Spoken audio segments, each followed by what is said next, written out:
Viewers welcome back in our programme जी। Doctor साहब साडा अगला फेसबुक मैसेज प्रीत चोड़ा जी का लुधियाने तो आया है। ये लिखते हैं डॉक्टर साहब केजरीवाल साहब का एक एजेंडा है साफ सुथरी राजनीति करने का। उसका कहना है कि ना उसने गलत बंदे की सपोर्ट करनी है तो ना ही लैनी है, इस करके लोग उसकी इज्जत भी करते हैं। उसने आसाराम बारे भी बोलिया जदों ਉਹਦੇ ਤੇ रेप केस होया सी कि अजिहे लोग लीडरां दी शय ते ही अजिहे काम करते हैं, पर भगवंत मान नूं लगदा उन्हां दीयां गल्लां पसंद नहीं आईयां, इस करके भगवंत मान भी बादल होरां वांग घटिया गल्लां करन लग पिया है जो केजरीवाल दी राजनीति नाल मेल नहीं खांदियां। इहनूं लगदा है कि शायद सरसेवाला इहनूं वोटां पवा दऊ। भगवंत मान भी अपनी आदत तो मजबूर है जो इसने मनप्रीत बादल अते रामू वालिया तो सीखिया है, उही राजनीति करन लग गया है। लगदा भगवंत मान नूं इह भुल गया है कि इहदे वर्गे बीजेपी कोल 315 ने जो सरसेवाले दी सपोर्ट करते ने ते इहदे एक बयान नाल सरसेवाला उन्हां नाल तोड़न नहीं लग्या। लोकां ने इहनूं वोटां केजरीवाल दे नाम ते पा दित्तियां, पर इह खुद नूं ही वड्डा समझण लग पिया है। पहलां इह खड़ा ही लोक भलाई पार्टी अते पीपीपी वालों होया सी, उदों तां जित्तिया नहीं। सब नूं पता सरसेवाला वोटां उहनूं ही पाओ जिस दे हत्थ 'च सीबीआई होवे। फिर भी पता नहीं क्यों ये केजरीवाल दियां वोटां खराब कर रहा है, क्योंकि जदों सरसेवाले नूं मंजूरी मिली सी ते विरोध 'च सेंसर बोर्ड दी चेयरपर्सन ते होर 11 मैंबरां ने अस्तीफा दिता सी। केजरीवाल ते जोगिंदर यादव उन्हां दे हक 'च आया सी। उन्हां ने कहा सी कि हाँ ये फिल्म राजनीतिक दखल नाल पास हुई है, बीजेपी ने अपने फायदे लई ये कीता है जो कि गलत है, क्योंकि FCAT फिल्म नूं घट्टो घट्ट 1 महीने च पास करता है जो उसने सिर्फ 2 घंटे च पास करती। जदों सेंसर बोर्ड ने भी इस फिल्म नूं गलत किया सी पास नहीं होनी चाहिए, फिर भगवंत मान किवें उसकी सपोर्ट कर रहा है।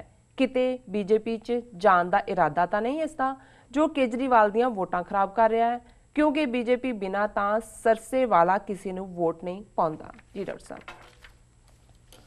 प्रीत जोड़ा जी का बहुत बहुत शुक्रिया, उन्होंने सानू लुधियाने तो लिखे जी। पिछले दिनों भगवंत मान का कोई कामेंट या स्टेटमेंट जी मैं नहीं देखी, क्योंकि मैं कदे भी भगवंत मान नू सीरीयसली नहीं लिया है।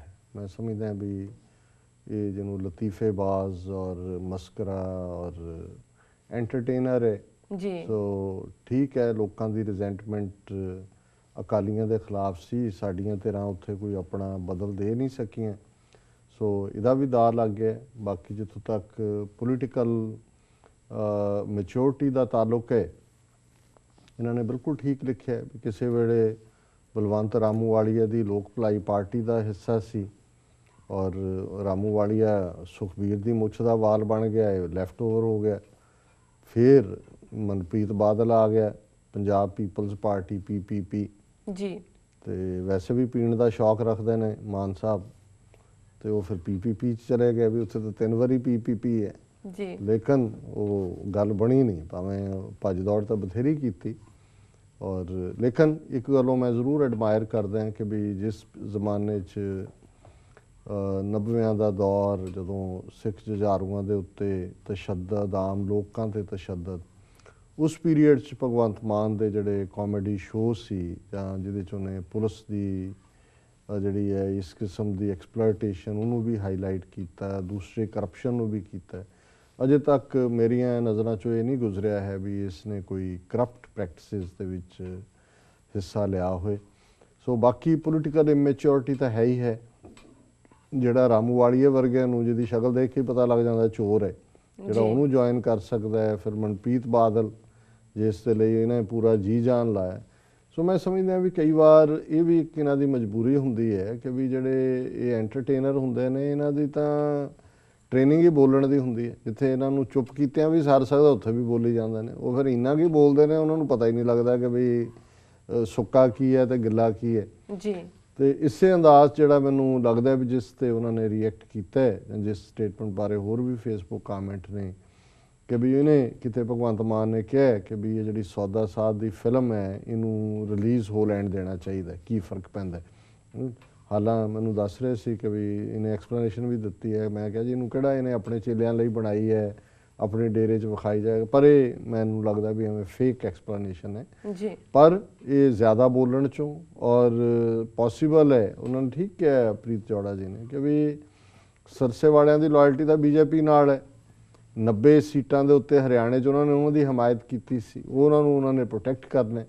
ਔਰ ਇਸ ਸਾਰੇ 'ਚ ਜੇ ਸੈਂਸਰ ਬੋਰਡ ਨੇ ਰਿਜੈਕਟ ਕਰ ਦਿੱਤਾ ਹੈ, ਰਾਦਰ 10-11 ਮੈਂਬਰਾਂ ਨੇ ਵੀ ਰਿਜ਼ਾਈਨ ਕੀਤਾ ਹੈ, ਦੂਸਰਾ ਜਿਹੜਾ ਉਹਨਾਂ ਦੇ ਉੱਤੇ ਬੋਰਡ ਹੁੰਦਾ ਹੈ ਜਿਹਨੂੰ ਮਿਨੀਮਮ ਮਹੀਨਾ ਜਾਂ 2 ਮਹੀਨੇ ਉਹਨਾਂ ਦਾ ਚਾਹੀਦਾ ਹੁੰਦਾ ਹੈ ਉਸ ਚੋਂ ਕਲੀਅਰੈਂਸ ਲਈ, ਉਹਨੂੰ 2 ਘੰਟਿਆਂ 'ਚ ਕਲੀਅਰ ਕਰਵਾ ਲਿਆ। ਸੋ ਜ਼ਾਹਰ ਹੈ ਕਿ ਜੇ ਬੀਜੇਪੀ ਦੀ ਸਰਕਾਰ ਦਿੱਲੀ ਦੇ ਵਿੱਚ 2 ਘੰਟੇ 'ਚ ਸੈਂਸਰ ਬੋਰਡ ਦੀ ਸਾਰੀ ਟੀਮ ਨੂੰ ਰਾਦਰ ਉਹ ਸੈਕ ਕਰਨ ਵਾਲੀ ਗੱਲ ਹੀ ਹੈ, ਭਾਵੇਂ ਉਹਨਾਂ ਨੇ ਅਸਤੀਫੇ ਦਿੱਤੇ ਤੇ ਇਹਦੀ ਫਿਲਮ ਰਿਲੀਜ਼ ਕਰ ਸਕਦੇ ਨੇ, ਤਾਂ ਉਹਨਾਂ ਨੇ ਇਹਦੇ ਕਹਿਣ ਤੇ ਤਾਂ ਨਹੀਂ ਵੋਟਾਂ ਪਾਣੀਆਂ ਵੀ ਤੁਸੀਂ ਉਹਨਾਂ ਨੂੰ, ਤੇ ਵੀ ਇਹਨੂੰ ਕੋਈ ਪੁੱਛੇ ਕਿ ਵੀ ਤੂੰ ਕਿਉਂ ਸਿੱਖ ਵੋਟਰਾਂ ਨੂੰ ਵੀ ਨਾਰਾਜ਼ ਕਰ ਰਹੇ। ਜੇ ਤੁਸੀਂ ਮੰਨ ਵੀ ਲਓ ਕਿ ਵੀ ਤੁਹਾਡਾ ਫੇਥ ਜਿਹੜਾ ਹੈ ਉਹ ਨਹੀਂ ਹੈ ਇਸ ਪਾਸੇ, ਸਿੱਖੀ ਵੱਲ ਨਹੀਂ ਹੈ ਫੇਥ ਤੁਹਾਡਾ, ਜੀ ਜਾਂ ਤੁਸੀਂ ਬੜੇ ਅੱਜ ਕੱਲ੍ਹ ਇਹ ਵੀ ਇੱਕ ਫੈਸ਼ਨ ਹੈ ਜੀ ਫਰੀडम ਆਫ ਐਕਸਪ੍ਰੈਸ਼ਨ, ਉਹ ਯਕੀਨ ਰੱਖਦੇ ਹੋ, ਤੇ ਘੱਟੋ ਘੱਟ ਸਿਆਸੀ ਤੌਰ ਤੇ ਇੰਨੇ ਤਾਂ ਮੈਚਿਓਰ ਹੋਵੋ ਵੀ ਜਿਹੜੇ ਇਸ਼ੂ ਬਾਰੇ ਤੁਸੀਂ ਹਾਂ ਪੱਖੀ ਨਹੀਂ ਵੀ ਰੱਖਦੇ, ਸ਼ਟ ਯੋਰ ਮਾਊਥ, ਜੀ ਆਪਣਾ ਮੂੰਹ ਬੰਦ ਰੱਖੋ। ਜੀ ਸੋ ਅਖੀਰ 'ਚ ਉਹਨਾਂ ਨੇ ਕਿਹਾ ਵੀ ਇਹ ਕਿਤੇ ਇਹ ਤਾਂ ਨਹੀਂ ਹੈ ਵੀ ਬੀਜੇਪੀ 'ਚ ਜਾਣਾ, ਅੱਜ ਕੱਲ੍ਹ ਕੋਈ ਕਿਸੇ ਦਾ ਇਤਬਾਰ ਨਹੀਂ ਕੌਣ ਕਿੱਧਰ ਜਾ ਰਿਹਾ। ਜੇ ਕਿਰਨ ਬੇਦੀ ਜਿਹੜੀ ਕਿ ਨਰਿੰਦਰ ਮੋਦੀ ਬਾਹਰ ਨੂੰ ਕਹਿੰਦੇ ਵੀ ਤੁਹਾਨੂੰ ਭਾਵੇਂ ਅਦਾਲਤਾਂ ਨੇ ਬਰੀ ਕਰਤਾ ਹੈ ਪਰ ਤੂੰ ਲੋਕਾਂ ਦੀ ਕਚਹਿਰੀ 'ਚ ਦੋਸ਼ੀ ਰਹੇਗਾ ਹਮੇਸ਼ਾ, ਇਹ ਉਹਨੇ 2 ਸਾਲ ਪਹਿਲਾਂ ਦੇ ਉਹਦੇ ਟਵੀਟ ਨੇ, ਤੇ ਅੱਜ ਉਹ ਜਿਹੜੀ ਹੈ ਉਹਨਾਂ ਦੀ ਚੀਫ ਮਿਨਿਸਟਰ ਕੈਂਡੀਡੇਟ ਬਣੀ ਹੋਈ ਹੈ ਦਿੱਲੀ ਦੀ। ਸੋ ਕੁੱਲ ਮਿਲਾ ਕੇ ਮੈਂ ਸਮਝਦਾ ਹਾਂ ਵੀ 7 ਫਰਵਰੀ ਨੂੰ ਵੋਟਾਂ ਪੈਣੀਆਂ ਨੇ ਜੀ। ਪਰ ਜਿਹੜਾ ਅੱਜ ਹੀ ਮੈਂ ਸਰਵੇ ਆਡਰ ਦੇਖ ਰਿਹਾ ਸੀ ਸ਼ਾਇਦ ਇੰਡੀਆ ਟੁਡੇ ਔਰ ਕੁਝ ਹੋਰ ਦਾ ਹੈ, ਵੈਸੇ ਇਹ ਗੱਲ ਹੈਰਾਨੀ ਵਾਲੀ ਵੀ ਹੈ ਕਿ ਇੰਨਾ ਬੀਜੇਪੀ ਦਾ ਔਰ ਇੰਨਾ ਜਿੰਨਾ ਪੈਸਾ ਅੰਨਾ ਪੈਸਾ ਔਰ ਜਿੰਨੀ ਤਾਕਤ ਉਹਨਾਂ ਨੇ ਝੋਂਕੀ ਹੋਈ ਹੈ, ਇਹਦੇ ਬਾਵਜੂਦ ਜਿਹੜੀ ਆਮ ਆਦਮੀ ਪਾਰਟੀ ਹੈ ਦਿੱਲੀ 'ਚ, ਓਪੀਨੀਅਨ ਪੋਲ ਉਹਨੂੰ ਐਜ ਦੱਸ ਰਹੇ ਨੇ ਉਸ ਦਾ ਬੀਜੇਪੀ ਦੇ ਉੱਤੇ, ਤੇ ਜੇ ਉਹ ਦਿੱਲੀ ਦੇ ਵਿੱਚ ਇਹਨਾਂ ਦਾ ਬੀਜੇਪੀ ਦੇ ਰੱਥ ਨੂੰ ਉਲਟਾ ਦਿੰਦੀ ਹੈ ਤੇ ਇਹ ਬਹੁਤ ਵੱਡੀ ਗੱਲ ਹੋਏਗੀ, ਇਹਨਾਂ ਦੇ ਮੂੰਹ ਤੇ ਇੱਕ ਚਪੇੜ ਵੀ ਹੋਏਗੀ ਬੀਜੇਪੀ ਦੇ। ਹਾਲਾਂਕਿ ਮੈਨੂੰ ਇਹ ਲੱਗਦਾ ਹੈ ਕਿ ਵੀ ਅਜੇ 2-3-4 ਦਿਨ ਵਿਚਕਾਰ ਨੇ, 3 ਦਿਨ ਇਸ 'ਚ ਇੰਨੇ ਬੇਈਮਾਨ ਨੇ ਕਿਸੇ ਹੱਦ ਤੱਕ ਵੀ ਜਾਣਗੇ ਜੀ। ਸੋ ਬਾਕੀ ਇਹ ਠੀਕ ਹੈ ਕਿ ਵੀ ਆਮ ਆਦਮੀ ਪਾਰਟੀ 'ਚ ਵੀ ਅਰਵਿੰਦ ਕੇਜਰੀਵਾਲ ਦੇ ਸਿਰ ਦੇ ਉੱਤੇ ਹੀ ਗੱਲ ਹੈਗੀ ਹੈ, ਇਹ ਜਿਹੜੇ ਨੇ ਜੂਨੀਅਰ ਪਲੇਅਰ ਜਿਹੜੇ ਨੇ ਗੈਰ ਜ਼ਿੰਮੇਵਾਰ ਗੱਲਾਂ ਵੀ ਕਰਦੇ ਨੇ ਜੀ। ਔਰ ਬਿਲਕੁਲ ਕੇਜਰੀਵਾਲ ਨੇ ਸਾਫ਼ ਸੁਥਰੀ ਰਾਜਨੀਤੀ ਦੀ ਗੱਲ ਵੀ ਕੀਤੀ,